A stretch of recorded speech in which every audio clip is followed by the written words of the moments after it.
Well, I don't normally do a pre-podcast, pre-roll taping, but we have just taken a long hiatus. In this episode, we talk about what had been a shorter hiatus.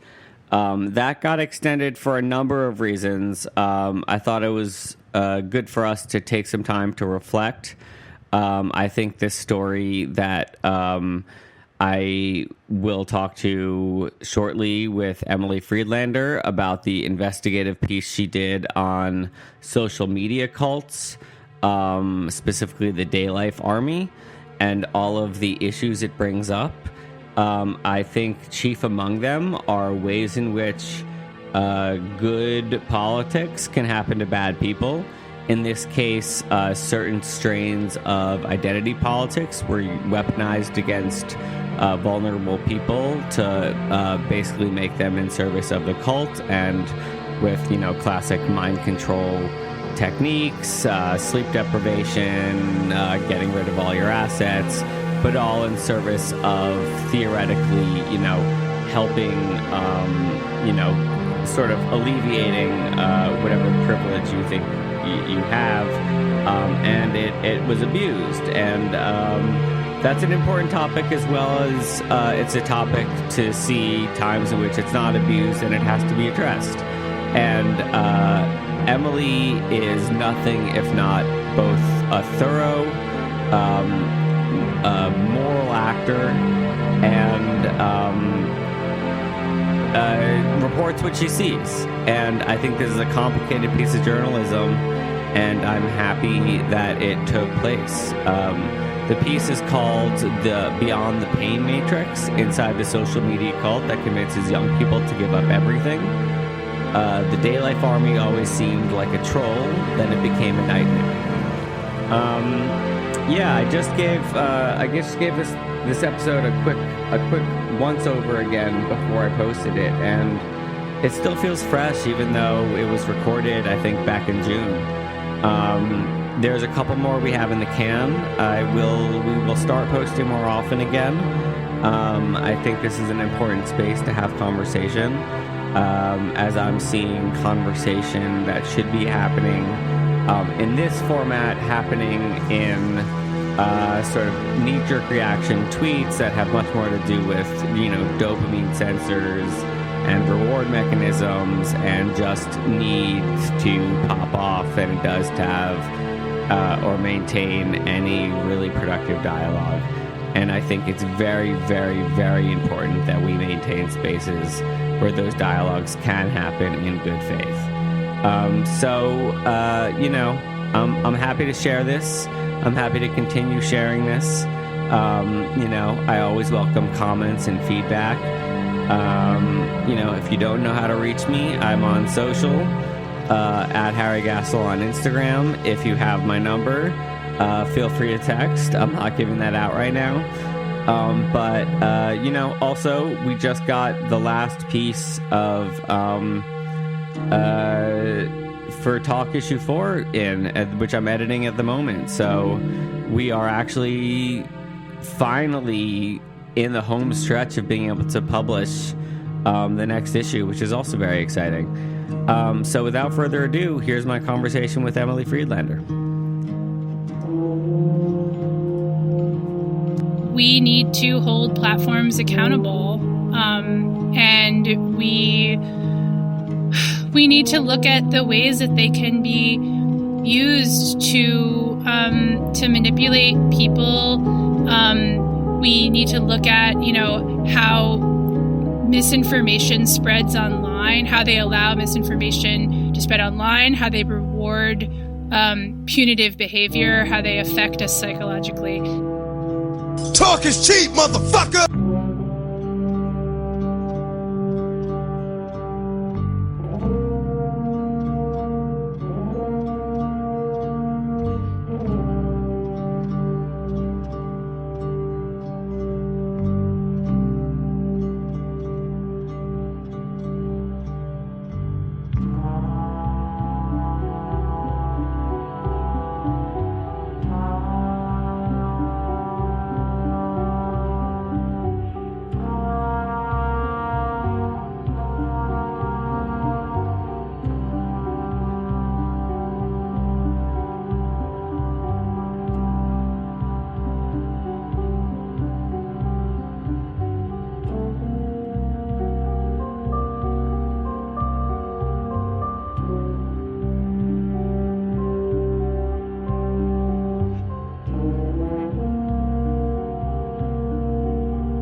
Talk is cheap, motherfucker!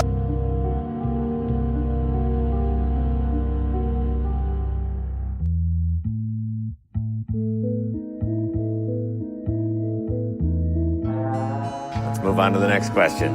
Go ahead. Hi, my name is Jenny. I'm a sophomore, and this is for all three of you. Can you say in one sentence or less what... you know what I mean. Can you say why America is the greatest country in the world? Diversity and opportunity. Lewis? Freedom and freedom. So let's keep it that way. Will? The New York Jets. No. I'm going to hold you to an answer on that. What makes America the greatest country in the world? Well, Lewis and Sharon said it. Diversity and opportunity and freedom and freedom.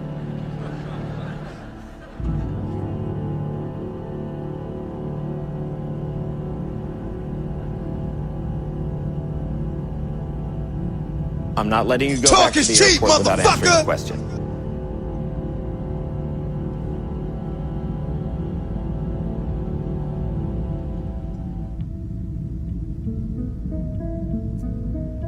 Well, our Constitution is a masterpiece. James Madison was a genius. The Declaration of Independence is, for me, the single greatest piece of American writing.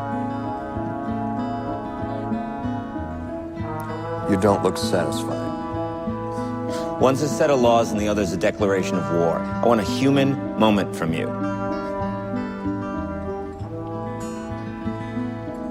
What about the people? Why is America Not the greatest country in the world, Professor. That's my answer. You're saying... Yes. Let's talk about... Fine. Sharon, the NEA is a loser. Yeah, it accounts for a penny out of her paycheck, but he gets to hit you with it anytime he wants. It doesn't cost money. It costs votes. It costs airtime and column inches. You know why people don't like liberals? Because they lose. If liberals are so fucking smart, how come they lose so goddamn always? Hey, and with a straight face, you're going to tell students that America is so star-spangled awesome that we're the only ones in the world who have freedom? Canada has freedom. Japan has freedom. The UK, France, Italy, Germany, Spain, Australia, Belgium has freedom. So 207 sovereign states in the world, like 180 of them have freedom. All right. And yeah, you, sorority girl. Just in case you accidentally wander into a voting booth one day, There's some things you should know, and one of them is there is absolutely no evidence to support the statement that we're the greatest country in the world. We're 7th in literacy, 27th in math, 22nd in science, 49th in life expectancy, 178th in infant mortality, 3rd in median household income, number 4 in labor force, and number 4 in exports. We lead the world in only 3 categories: number of incarcerated citizens per capita, number of adults who believe angels are real, and defense spending, where we spend more than the next 26 countries combined, 25 of whom are allies. Now, none of this is the fault of a 20-year-old college student, but you nonetheless are, without a doubt, a member of the worst generation ever. So when you ask what makes us the greatest country in the world, I don't know what the fuck you're talking about. Yosemite?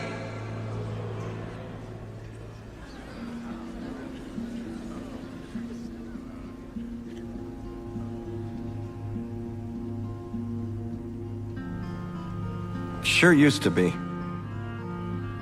We stood up for what was right. We fought for moral reasons. We passed laws, struck down laws for moral reasons. We waged wars on poverty, not poor people. We sacrificed. We cared about our neighbors. We put our money where our mouths were, and we never beat our chest. We built great big things, made ungodly technological advances, explored the universe, cured diseases, and we cultivated the world's greatest artists and the world's greatest economy. We reached for the stars, acted like men. We aspired to intelligence. We didn't belittle it. It didn't make us feel inferior. We didn't identify ourselves by who we voted for in the last election, and we didn't scare so easy.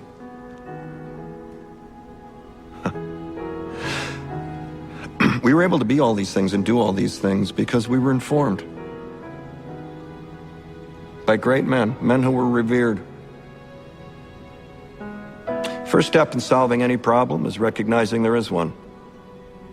Talk is cheap, motherfucker! America is not the greatest country in the world anymore.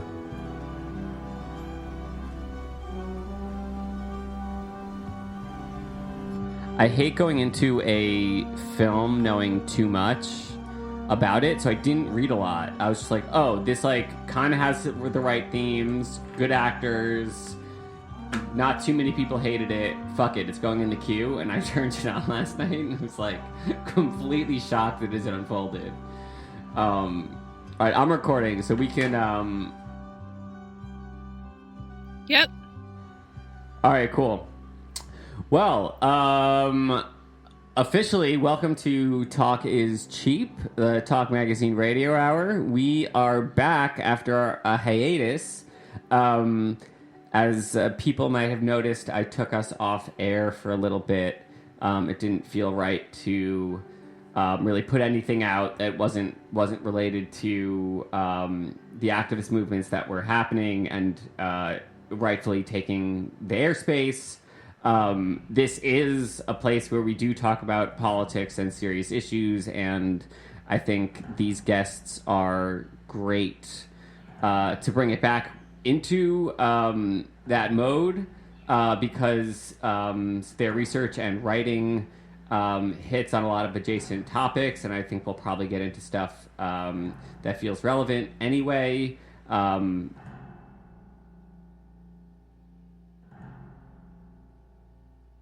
Just to introduce everyone, I have Emily Friedlander, writer, editor. We originally met working together at the Fader, and she's been you've been in a ton of places, Emily. Where you were editor at Thump, editor in chief at Thump. Hi. And now you're freelance writing and editing. Yeah, I was an editor at Thump. Then Thump got shut down pretty much.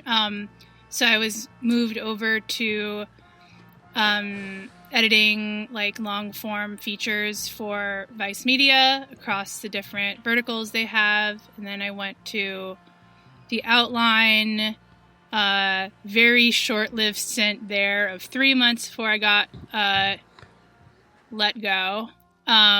And then, I've been a freelance writer for about 2 years and freelance editor. Yeah. So how did you guys end up? Should I give the spiel? Give the spiel. Give us the dang spiel. I'm